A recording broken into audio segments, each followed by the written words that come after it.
कार्यक्रमाच्या असणाऱ्या अध्यक्षा सुनंदाताई काकडे, गजाननजी दादगे, नारायण मांजवडकर, उषाताई आंबोले, मधुकर वानखेडे, महादेव क्षीरसागर, भारती अंजनकर, हर्षा लोखंडे, गोकुल मानकर, सुनील अवतार, भूपेंद्र आंबोले, अशोक गायकवाड आणि हा कार्यक्रम ज्यांनी असताना आयोजित केला असे सर्वच आयोजक, उपस्थित बंधू आणि भगिनी,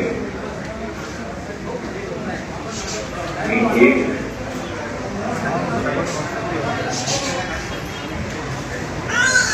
दादासाहेब धर्मवीर दादासाहेब गायकवाड सबलीकरण योजना जी आहे या योजनेचा असणारी जी अंमलबजावणी आहे त्या अंमलबजावणीमध्ये आपण जोपर्यंत लक्ष घालणार नाही तोपर्यंत ते होणार.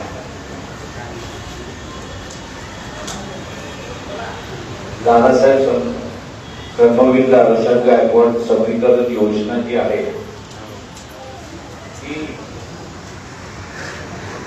शासनाने जमीन विकत घ्यायची, शासनाकडे घ्यायची नावावरती आणि नंतर शासनाने जो लाभार्थी आहे त्याच्या नावावरती ती सर्वांची अशी असणारी परिस्थिती. शासनाकडे कोणीही कसं विकत घ्यायला येईल, पण आपल्याला माहिती आहे गावामध्ये आपली जमीन विकण्याच्या परिस्थितीमध्ये हे आपल्याला माहिती आहे. किंवा जो विकणारा आहे घेणारा आहे यांच्यामधला तात्पुरता करारनामा झाला आणि तात्पुरता करारनामा झाल्यानंतर अर्ज आपण असताना एकदा भरला तर मला असं असतं की या योजनेचा लाभ हा आपल्या सगळ्यांना त्या ठिकाणी घेता येईल अशी असणारी परिस्थिती आहे.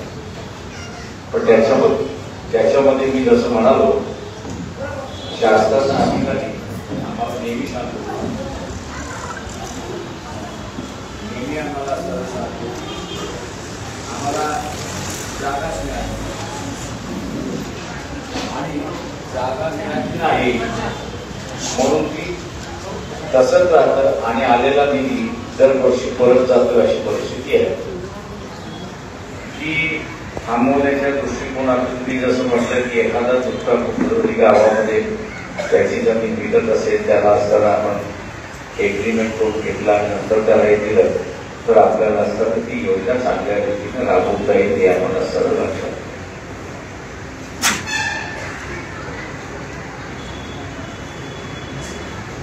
एक फार मोठा संघर्ष या देशामध्ये चालतो. लवंगी वस्त्रादांचं आपण असताना आयुष्य जर बघितलं तर लवंगी वस्त्रादांचं आयुष्य हे ब्रिटिशांच्या विरोधात पहिल्यांदा लढणे, ब्रिटिशांच्या विरोधात त्यांनी असा उठाव केला. तो उठाव केल्यानंतर त्यांनी जो काही पराक्रम केला ते त्यांच्या लक्षात आलं की पराक्रम तर मी केला पण त्याचं फळ आपल्याला नाही मिळत नाही, दुसरंच कोणतरी खात आहे. आणि म्हणून लवंगी वस्त्रादांनी क्रांतीचा मार्ग सोडला आणि महात्मा फुलेंना संरक्षण देण्याचा आणि त्यांच्या कार्यक्रमामध्ये सहभागी होण्याचा मार्ग त्यांनी केला.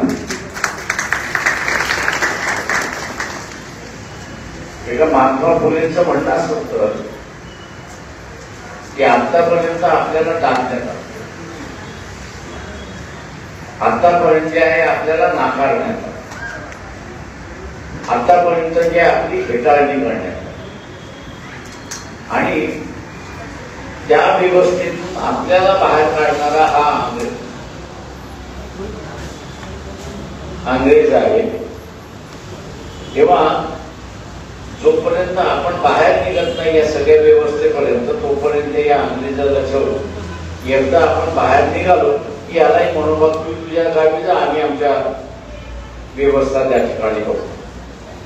ही जी महात्मा फुलेंची शिकवण होती, या शिकवणीचा असणारा प्रभाव हा लवजी वस्तादांवरती झाला आणि त्यांनी मग मुलींचं शिक्षण असेल महात्मा फुलेंनी सुरुवात केली तर त्याला असं कवच म्हणून असं कामकाज केलं.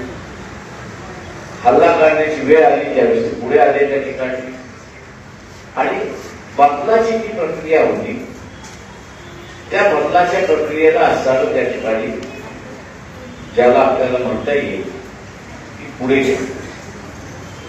आपण आता बोलत असाल की RSS वाले लवजी वस्तांना आपलं म्हणतात, पण अण्णाभाऊ साठेंना आपलं म्हणतात का? तर नाही. आणि लवजी वस्ताद सुद्धा मांडत असताना काय तर ब्रिटिशांच्या विरोधातलं बंड, ब्रिटिशांच्या विरोधातली लढाई एवढंच फक्त त्या ठिकाणी मांडलं. लवजी वस्तादांनी बंड सोडल्यानंतर जी सामाजिक क्रांती केली त्या सामाजिक क्रांतीचा असणारा अजिबात उल्लेख हे RSS करत नाही, हे आपण असं लक्षात घ्या. त्यांना अण्णाभाऊ साठेंचं नाव घेतलं रे घेतलं की त्यांना चिटकारा. त्याचं कारण आहे की अण्णाभाऊ साठेंचं असणारं जे साहित्य आहे, मग तो माकडीचा माळ असेल किंवा फकीरा कादंबरी असेल, या सगळ्या कादंबऱ्यांमध्ये कोणी कोणी वाचलेल्या माणसांना हातवरती करा,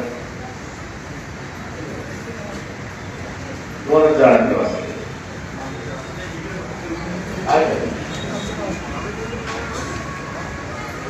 अण्णाभाऊ साठेंच्या कादंबऱ्या इतरांच्या कादंबऱ्या ज्या आहेत याच्यातला फरक काय तुम्हाला जाणवला?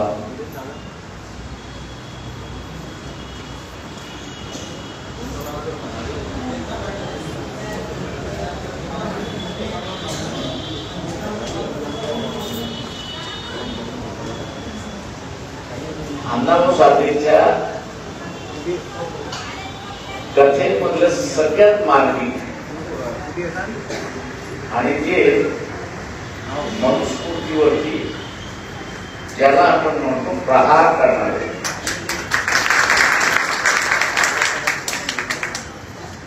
त्यांनी कुठेही मनुस्मृतीचा उल्लेख केला नाही.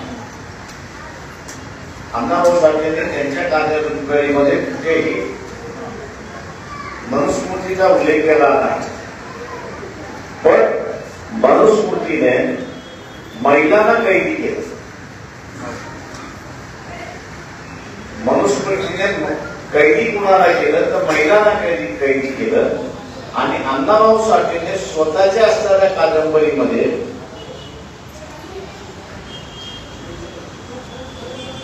त्यांच्या कादंबरीमध्ये नायक नसायचा.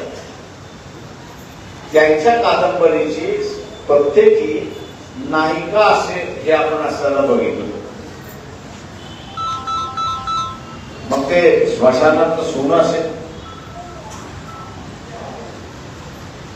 ते मग पाटलिनीचा असणारा भाग असेल, कुठल्याही कादंबरी आपण असताना बघितल्या तर अण्णाभाऊ साठेंची महिला जी आहे, कथेची महिला जी आहे ती जोडी नाही, ती लाचार नाही, ती हात पसरणारी नाही, तर ती शूर आहे, लढाऊ आहे आणि व्यवस्था बदलू शकते असं त्यांनी मानलेलं. मी अण्णाभाऊ साठेने त्यांच्या असणाऱ्या साहित्यातून महिलेचं एक लढाऊ चित्र पूर्ण असताना उभं केलं आणि तेच मनुष्य पद्धतीने त्या महिलेला असताना त्या ठिकाणी ज्याला आपल्याला म्हणता येईल कैद करण्याचा असताना प्रयत्न केला.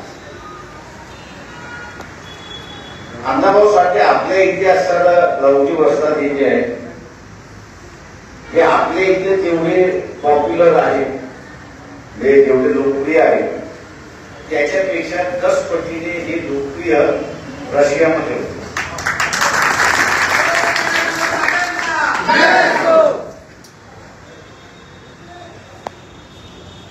नेहरू जेव्हा पहिल्यांदा रशियामध्ये गेले त्यावेळेस तिथल्या राष्ट्राध्यक्षांनी त्यांना असताना विचारलं, तुमच्या डेलिगेशन मध्ये आम्हाला अण्णाभाऊ साठे दिसत नाही. नेहरू चक्रावले आधी म्हटलं हे अण्णाभाऊ साठे आहे तरी कोण? तिथे एक लेखक होता, त्यांनी बहुतेक मला वाटतं अण्णाभाऊ साठे वाचले होते आणि त्यांनी नंतर नेहरूंना सांगितलं की अण्णाभाऊ साठेंचं लिखाण आणि रशियाच्या क्रांतीचा लिखाणातला जन्म, रशियाच्या क्रांतीतला लिखाणाचा जन्म मॅक्सिम गोर्की म्हणून जो आहे, हा मॅक्सिम गोर्की सुद्धा अण्णाभाऊ साठे सारखं आयुष्य झालं. एका गावात कुठेच बसला नाही, एका ठिकाणी कुठेच गेला नाही. जशी फकीरा ही कादंबरी जगभर अण्णाभाऊंची गेली, तसंच मॅक्सिम गोर्कीची मदर म्हणजे आई ही जी कादंबरी होती ही त्या काळात रशियाच्या क्रांतीचं एक बीज होतं हे आपण असताना लक्षात घ्या. दोघांचं लिखाण सारखं, त्याच्यामुळे रशियन भाषेमध्ये अण्णाभाऊंच्या असणाऱ्या कादंबऱ्या त्या ठिकाणी ट्रान्सलेट केले गेले होत्या आणि मग लोकांना अण्णाभाऊ कोण हे माहित नव्हतं, दिसतो कसा हे माहित नव्हतं, पण त्यांचं साहित्य त्या दर्शनाचं होतं आणि या माणसाची आपली ओळख होईल म्हणून नेहरू ज्यावेळेस गेले त्यावेळेस नेहरूंना तिथल्या राष्ट्राध्यक्षांनी विचारलं की तुमच्या डेलिगेशन मध्ये अण्णाभाऊ का नाही? त्याला प्रथा असते की जो लेखक त्या देशामध्ये प्रसिद्धी होतो त्याची लोकप्रियता असते त्याला पंतप्रधानाच्या डेलिगेशन मध्ये घेतल्या जात असतं, अशी परिस्थिती आहे. रात्री असताना नेहरूंनी विचारलं, हा अण्णाभाऊ आहे कोण? काँग्रेसचा कार्यकर्ता आहे किंवा कोण आहे? किंवा त्यांना सांगण्यात आलं की अण्णाभाऊ हे काही काँग्रेस पक्षाचे कार्यकर्ते नाही, तर त्यावेळेस ते कम्युनिस्ट पक्षाचे कार्यकर्ते होते. ते म्हणजे कम्युनिस्ट पक्षाचे म्हणून तिथे असतात तर त्यांचं नाव लोक नाही का? तर तो अधिकारी म्हटले तसं काहीच नाही, कम्युनिस्ट सुद्धा अण्णाभाऊंना मान्य करतात. अण्णाभाऊंना कम्युनिस्ट सुद्धा त्या ठिकाणी मान्य करत नाही. पण या माणसाचं लिखाण जे आहे या सर्वसामान्य माणसाची असणारी व्यथा आहे, सर्वसामान्य माणसाची असणारी व्यथा आहे आणि ती सर्वसामान्य माणसाची व्यथा आणि मॅक्सिम गोर्कीने रशियन माणसाबद्दलची दिलेली व्यथा या दोन्ही सारख्या अशी असणारी परिस्थिती आहे. जर नेहरूंना असं वाटलं की आपल्या देशामधला असणारा एक माणूस तो आंतरराष्ट्रीय गेला आपल्यालाच माहित नाही, वर्षभरानंतर रशियानेच अण्णाभाऊ साठेला निमंत्रण पाठवून रशियामध्ये बोलवलं, 15 दिवस ठेवलं, आदर सत्कार त्यांचा असताना केला आणि त्यांना असताना पुन्हा पाठवून दिलं. आपण असताना कळत असा की ज्या व्यक्तीला घर नाही, लाभ नाही, इन्कम सोर्स नाही, काही नाही, पुस्तकात एवढंच असणार हे, अशा असणाऱ्या माणसाला एक रशियन गव्हर्नमेंट बोलवते आणि त्याचा आदर सत्कार करते. तर आपण त्या काळी ज्योतपणे त्यांचा असणारा आदर सत्कार केला पाहिजे. या व्यवस्थेला अजिबात झालं नाही. अण्णाभाऊंचा असताना त्यावेळेस सत्कारही झाला नाही, लवजी वस्तादांचाही असताना सत्कार झाला नाही. तर आपल्याला फक्त एवढंच दिसतंय की RSS वाले लवजींचं नाव घेऊन कुठेतरी संघटना करतात आणि दंगलीसाठी वापरतात, अशी असणारी परिस्थिती आहे. माझं आव्हान आहे आपल्या सगळ्यांना या ठिकाणी,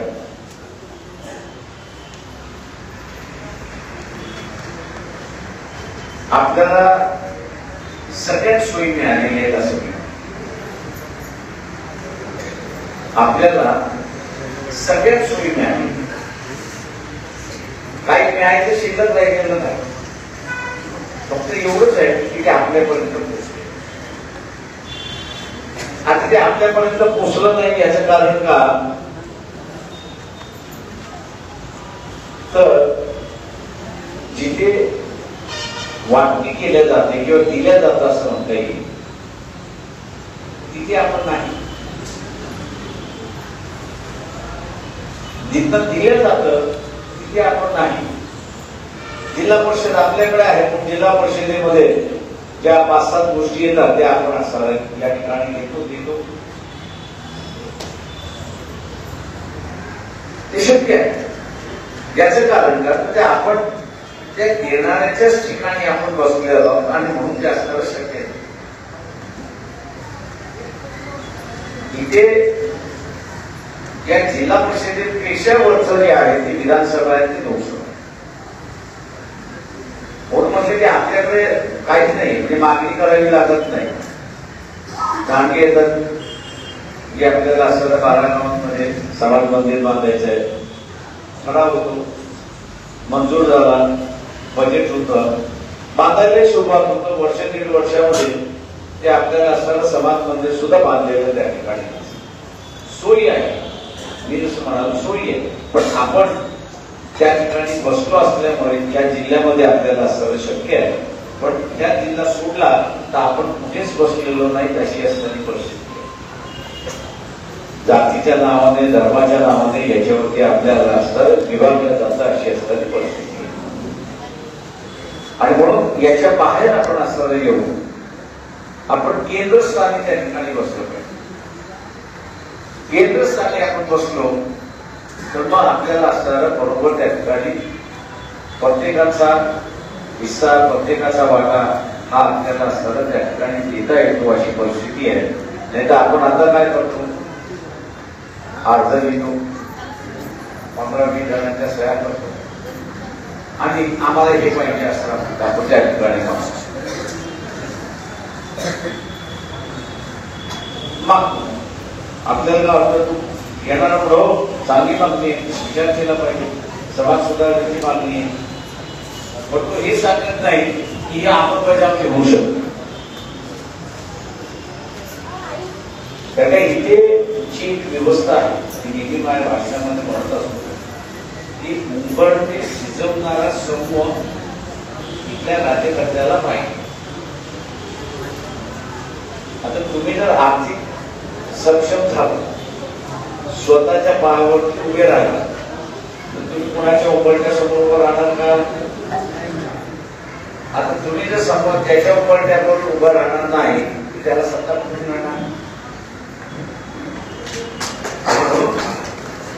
उंबरटे झिजवणारी व्यवस्था या ठिकाणी निर्माण करण्याचा असणारा हा सगळा प्रयत्न या ठिकाणी.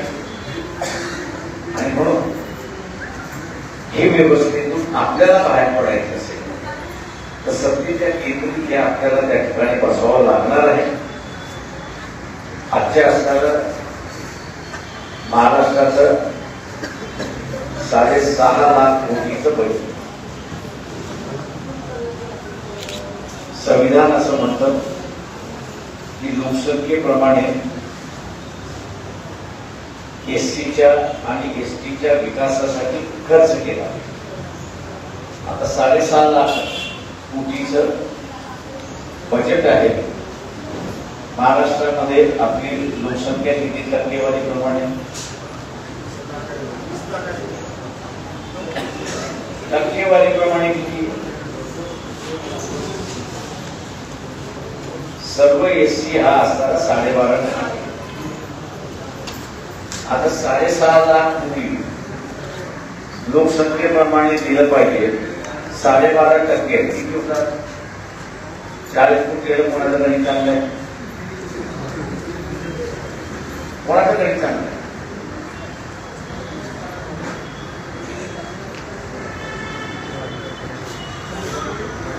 कोणाचं गणित चांगलं आहे 6.5 लाखचं बजेट त्याच्यातले 12% हे असणाऱ्या एसी वरती खर्च केले पाहिजे एकंदरीत किती खर्च केला पाहिजे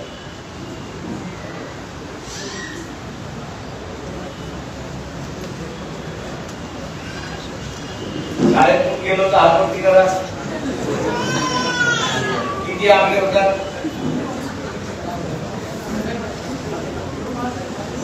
किती आकडे होतात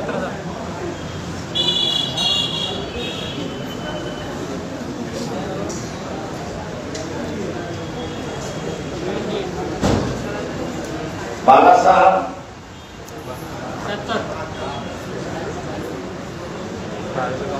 72 कोटी तुमच्यावरती खर्च केली आता हे 72 कोटी जर खर्च केले तर तुम्हाला आर्थिक तंत्र राहणार आहे का आता हे 72 कोटी का मिळत नाही आपण तिथे नाही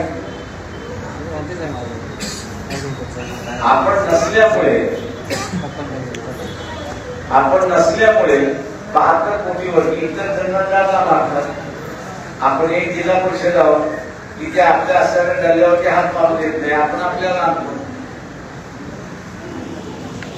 त्याच्यामुळे आपली सोय स्थगित झाली आपली सोय ही स्थगित झाली आणि ही आपली सोय झाल्यामुळे आपण बघत असाल की RSS वाले बीजेपी वाले आता हे म्हणायला लागले की संविधान बदला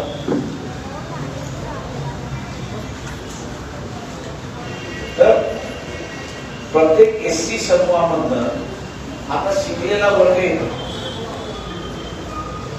आणि तो शिकलेला वर्ग आपले अधिकार काय शोधायला लागतो आणि तो जर जसा शोधायला लागलेला आहे तस त्याच्या लक्षात आलेलं आहे की माझ्या बापाने येडेपणा केला त्यांनी नुसती अंमलबजावणी मागितली असती तरी आपल्याला असं त्या ठिकाणी सोपं झालं असतं अशी परिस्थिती आणि म्हणून आज आपण बघत असाल की खाजगी संस्थेमध्ये सुद्धा एका SCचा विद्यार्थी गेला इंजिनिअरिंग कॉलेज असेल मेडिकल कॉलेज असेल आणि तिथली फी 55 लाख जरी असेल तरी शासन 55 लाख फी भरते एवढं लक्षात घ्या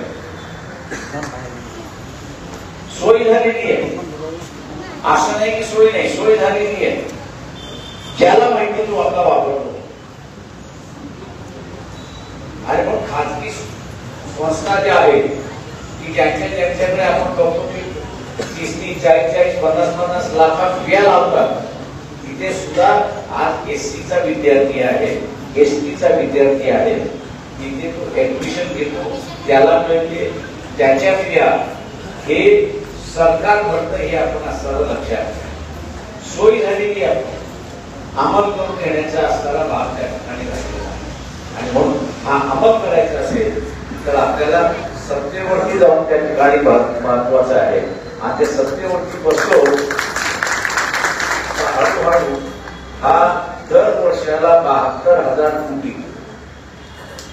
एका वर्षाचं नाही बजेट हे दरवर्षी येतं दरवर्षी हे 72,000 कोटी जे आहे हे आपण SC कुटुंबाला वाटू शकतो मिळवू शकतो आणि त्याची जी संतन चाललेली आहे ती संतन आपण असं तर त्या ठिकाणी बंद करू आज रमाईची योजना असेल की ज्याच्यामध्ये ग्रामीण भागामध्ये कमी मिळल्या जातं शहरी भागामध्ये जास्ती मिळल्या जातं शहरी भागामध्ये बांधत असल्यामुळे सिमेंटचा भाव फरक पडत नाही लोखंडाचा भावामध्ये फरक पडत नाही मजूर येतो त्या मजुरीच्या दरामध्ये काहीच कमी पडत नाही शासनाला आम्ही विचारतो की हा मग फरक कशाला नाही प्रकाशावर तुम्हाला कळत नाही आणि तुम्हाला सगळं कळत आहे एक म्हणतात तुम्ही याला सत्य आणि थोडा अर्थ पुन्हा ते असणारं सत्तेचं घोडं त्या ठिकाणी आज असणारं ही जी घरकुल योजना आहे नवा घरकुल योजना जी आहे त्याच्यामधून 2.5 लाख पडतं त्या 2.5 लाखाचा 5 लाख आपण त्या ठिकाणी करू शकतो आणि व्यवस्थित चांगलं घर आपण असणारं त्या ठिकाणी बांधू शकतो अशी परिस्थिती आहे. फक्त 2.5 लाखाचं 5 लाख करायचं. आता हे 2.5 लाखाचं 5 लाख करायचं असेल तर सत्ता ही तुमच्या हातामध्ये पाहिजे त्या सत्तेवरती तुम्ही बसला पाहिजे आणि ते जर शक्य झालं तर आपल्याला असणाऱ्या या सगळ्या गोष्टी करता येतील आपण लक्षात घ्या आणि म्हणून आपण बघत असाल की इलेक्शनच्या कालावधीमध्ये दारू खाद्यपदार्थ आणि त्याच्याच बरोबर ड्रग्स याचा मारा 15 दिवस 20 दिवस हा आपल्याच वस्तींवरती केला जातो. आपल्याला असं वाटतं की ते इलेक्शन मध्ये फुकट आपल्याला मिळते पण ते फुकट नसतं ते असतं फुकट पण ते आपल्याला व्यसनाने करून लागतात ते असतं लक्षात. एक तर पोरा दारुड्या होतो नाहीतर दुसरा तो असणारा ड्रग्स आणि त्या दोन नशा त्याला असणाऱ्या झाल्या की त्याचं आयुष्य बर्बाद झालं अशी असणारी परिस्थिती आहे. इलेक्शन मार्फत आपल्याला असणारं पूर्णपणे नासवलं ज्याला की असं म्हणतात ते नासवण्याचा असणारा प्रयत्न त्या ठिकाणी असणार असतो. ते नासवण्याचाच भाग याचा आहे की वर्षभराचे 72,000 कोटी त्यांना असणारा धरला मारता येतो आणि आपण उपाशी राहतो अशी परिस्थिती आहे.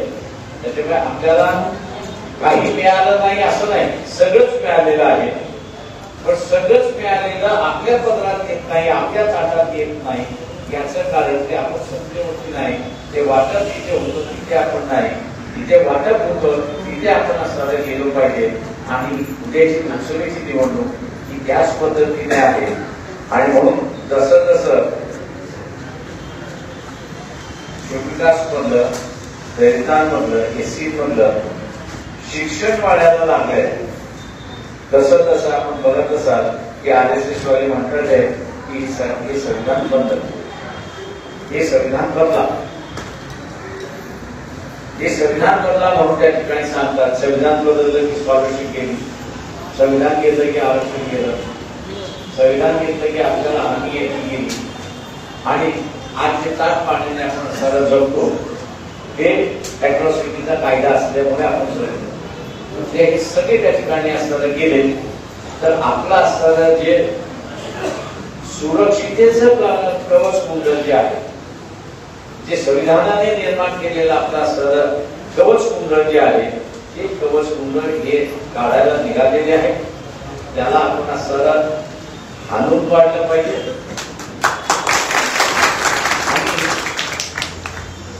धर्माच्या नावाने हे प्रचार असं करायला येतात त्यांना असं म्हणाल की तुम्ही मातंग समाजाचे आम्ही 4 उमेदवार देतो जनरल मतदारसंघामध्ये उभे आम्हाला राखीव जनरल मध्ये का उभं करत नाही ही राखीव केली काय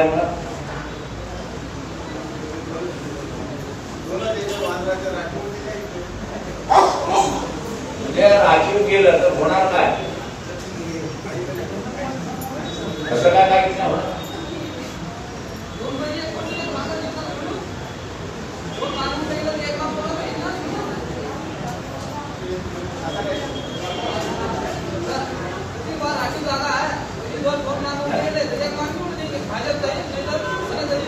हे नसलं तर काय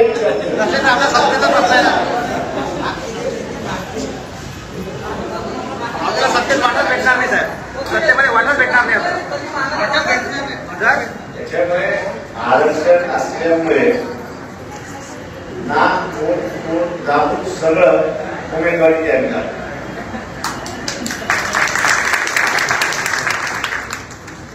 काहीच करते आता नवीन नवीन काढलंय, फोटो सर्टिफिकेट काढायचं. अमरावतीला आहे राणाबाई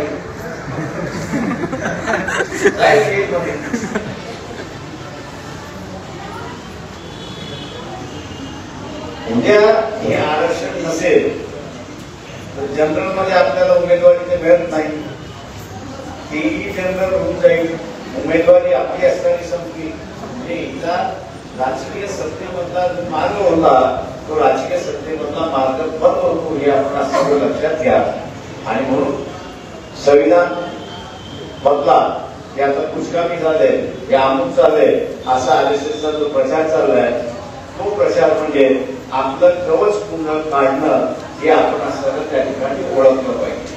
पहिला मी जसं म्हटलं अॅट्रॉसिटीचा कायदा केला, आज अॅट्रॉसिटीचा कायदा असल्यामुळे आपल्याला शिक्षा होईल म्हणून माणसं घेतात.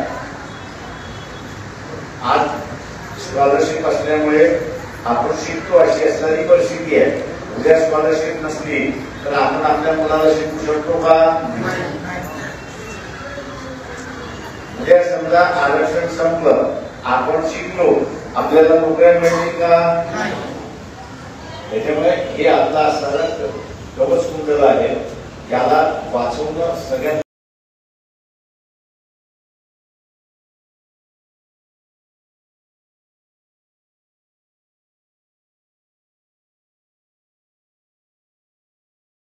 अशाच नवनवीन राजकीय घडामोडी जाणून घेण्याकरता आपल्या चॅनलला सबस्क्राईब करा आणि इन्स्टा फेसबुकला फॉलो करायला विसरू नका.